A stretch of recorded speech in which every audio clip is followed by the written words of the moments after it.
Afternoon VC, Aris here with another video. Just broken away from watching the cricket after New Zealand provided an amazingly generous declaration. England have disgraced themselves and brought shame on the nation by making absolutely zero attempt at chasing what was a very generous target. Unless things have changed dramatically in the last 5 minutes. But that's certainly going to put some viewers in my way. I think more cricket chat. That's what this channel needs. This is a charity shop and record fair haul. Record fair last week. I do love a record fair. I just think record fairs are great, especially the one near me, because you get a really good mix of you know, rock and indie and dance. There's a lot of quite dance stuff on our one. As I said in a previous video, if you can strike up a relationship with a record sale store holder and buy the bulk of your records off one guy or girl, they will.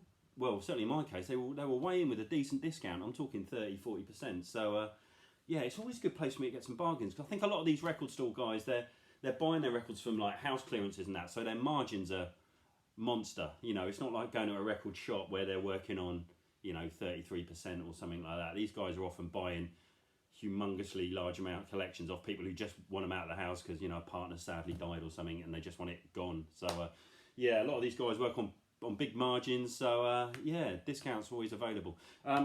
First one I got, this is a charity shop buy, not a record shop buy. I was really thrilled to find this. I'm not a Clash fan.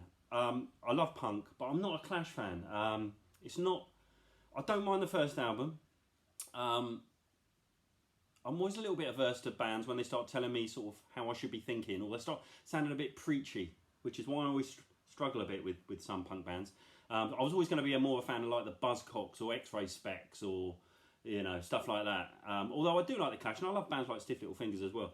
But I prefer almost the more cartoon element, like the Damned as well, something like that. I've managed to get Sandinista, which I really, I know this, and part of me thinks that if more people love this record, I wouldn't like it as much. I'm honest enough to say that. But obviously, legendary this. It came out after London Calling, which again, I mean, London Calling, I like the first record, and the second record, I just sounded like classic rock to me. But I do like side 2 of the first record of London Calling. Sandinista is pretty bonkers in context. 3 records, 6 sides, 36 songs, pretty much zero punk. Most of it is kind of dub reggae, bit of disco, bit of soul. It's just some weird stuff, some sort of waltz. It's kind of like having your iPod shuffle on. It is a record that is all over the boards, to be honest. And I know it is my favourite Clash record by quite some distance, and I really enjoy it. I've always had it on CD, which it sounded awful. It's an early CD, so getting a vinyl copy, and this one's still got the booklet, and it was a really decent price. This is the same charity shop I went recently and found quite a few decent records. Sadly, I'm kind of get the feeling maybe someone's passed away or something, and you know the collection's less, because there's a hell of a lot of good records in there which you don't normally see at charity shops, and yeah, but they're pricing them sensibly, and yeah, Sandinista. I love this record so much. I really do enjoy it, but I do appreciate it's not for everyone. And if you really want to sit through 2 hours and 40 minutes of it as well, it can be a challenge. But I just find it such an enjoyable record. Sandinista, The Clash. Next up, this is a record store buy, and this was a cracking price. This is off a guy I buy off all the time, and I've really got this cheap, to be honest. And he knew it, and he said, "Oh, just banging it out cheap." As everyone knows, everyone knows who watches certain my videos. I don't want my ego to go out of control here. The Smiths were, you know, probably my first love, music-wise, my first obsession. To the point when I was about 14, 15, and anyone in the UK about my age might understand what I'm saying here. I actually went to a charity shop and bought a second-hand hearing aid to wear. And I remember walking around our town with a hearing aid on and big glasses that I didn't need to wear, just in honour of Morrissey's Top of the Pops appearance, which I can't remember which one that was. Was it William? It was Really Nothing, where he wore the hearing aid. I can't remember. Unfortunately, me and Morrissey eventually split up around '92 when his politics started to go a little bit wonky, in my opinion. And I know not everyone will agree. I get that. I was at the legendary gig where he supported Madness at Finsbury Park, where he unfurled the Union flag or the Union Jack, and I did feel he was just trying to get under people's skins. And then the songs like the National Front Disco and Bengali and Platforms and Asian Rut, it was getting a bit no smoke without fire for me. This is a record I got. Morrissey, Bone of Drag, fantastic. It's a collection of his singles and B-sides, and it's a great album. It's probably, I love Viva Hate, I really like Your Arsenal, and this is probably up there with them. It's got the incredible Disappointed on, which kind of rips off How Soon Is Now, and superb. Lucky Lisp, you know, I'd love to see him. Some stylistically different for Morrissey, almost like jazz loungy stuff on there. Then of course it's got Hairdresser on Fire, which is amazing. Piccadilly Polare, which I just love. Suede Head, Every Day Is Like a Sunday. Never bought this at the time. Don't know why. I think because my musical tastes were moving so fast. I was already starting to give up with Morrissey anyway before Finsbury Park Gate. But yeah, by '92, me and Morrissey had gone our separate ways. It wasn't you, Morrissey. It's me. And this is brilliant. I'm so chuffed to get this at a really decent price, and it's brilliant, and it really is a superb album actually. Next up, this is another charity shop buy, and I was the same shop who were just coming up with the goods time and time again, and I am thrilled to get this. The Dead Boys, Young, Loud and Snotty. I've been after this since about 1991, 90, when I first got into sort of CBGB's punk. This needs a clean, but I think it's going to clean a treat. I think it's going to sound fantastic, and I love this record. It's kind of that sleazy New York, almost New York Dolls-y, somewhere between the New York Dolls and the Ramones. Steve Bater's on lead vocals, what a legend. You got Cheetah Chrome on lead guitar. Production on this is brilliant. It sounds live, totally in your face. I think it's one of the great sort of pre-hardcore, post Patti Smith.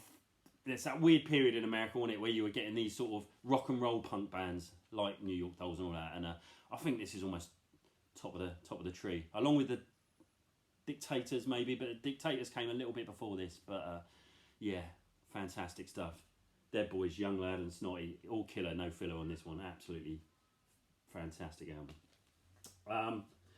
Next up, we're kind of I'm hitting a few grails, and this is a record store buy-in. I did pay a couple of quid on this, and as I said, I'm still sort of burning through my money that I saved on not driving to drive to work anymore, which is quite a lot of money I saved and I'm having to go to work. So the record buying will soon stop, but I am in serious grail territory here, and I was so thrilled to find this.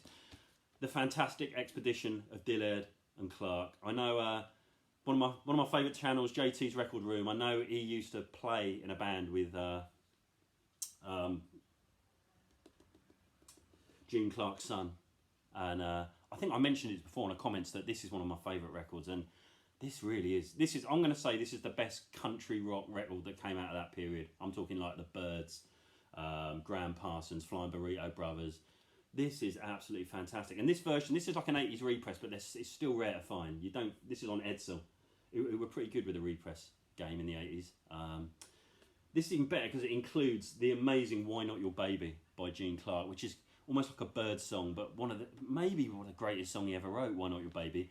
Also includes Something's Wrong, which again is utterly fantastic.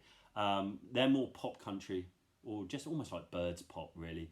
There's a more sort of country feel on some of the other songs, but it doesn't ever get too heavy into country. It's pretty country pop, and really, really, really fantastic record. Expedition of Dillard and Clark. This is a bit of a grail for me, and I'm absolutely thrilled to find this, to be honest. It's one of my favourite 60s albums, and one of my favourite albums ever, and I never thought I'd own it, if I'm honest. So yeah, chuffed to find that. As if you did watch one of my previous videos, and I'm never going to presume people did, you'll know that I'm going through a midlife crisis, and part of my midlife crisis is to reassemble all the Smiths albums that I sold in 1992. And I found, but I'm never going to pay more than, I've kind of set a £12 limit on them. They've got to be in brilliant condition, and they can't be more than £12. And I found another one, Shakespeare's Sister, the Smiths, with the wonderful Pat Phoenix on the cover.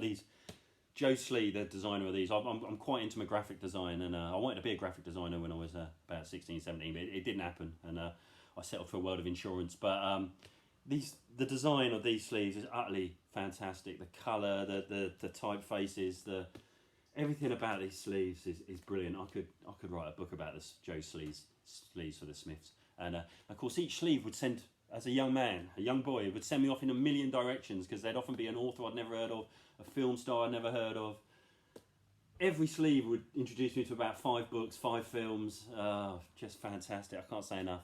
This one didn't, because I was already a Coronation Street fan, but yeah, I love this sleeve, and I love all the sleeves. And this was this was seen as the first misstep by the Smiths, because they were for an indie band, and they were a proper indie band. They were almost doing something unheard of. They were on a rising sort of tangent that hadn't really been seen from any indie band before. I mean, their singles, I'm going to try and do it from memory, was what? This Hand in Glove, This Charming Man, What Difference Does It Make, William, It Was Nearly Nothing, How Soon Is Now.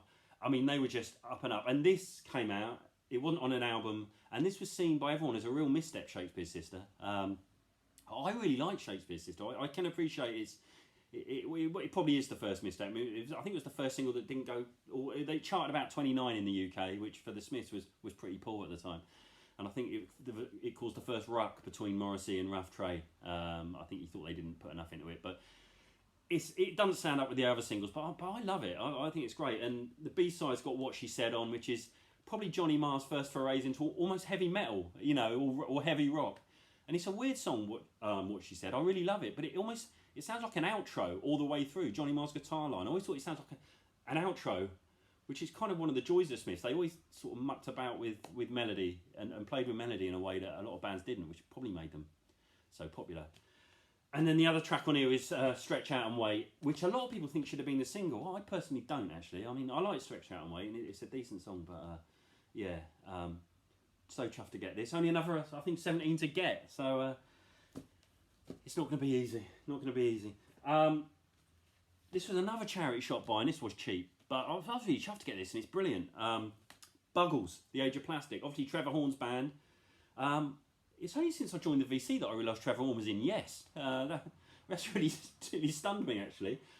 This is brilliant. This is really brilliant, and I'm not just saying it. It's great. Obviously, it's got Video Killed the Radio Star on it. If you don't like that, this isn't you're going to be your cup of tea. But yeah, Living in the Plastic Age, Kid Dynamite. I mean, this is a great album. This is I'd say this is one of the best sort of plastic pop, synth poppy 80s albums out there. And I'd never really heard it, but I kind of had a feeling I was going to love it, and I do. It's brilliant, and yeah, I got it pretty cheap as well, so pretty chuffed with that. And last up, and again, this sort of thing feels like a guilty pleasure to me.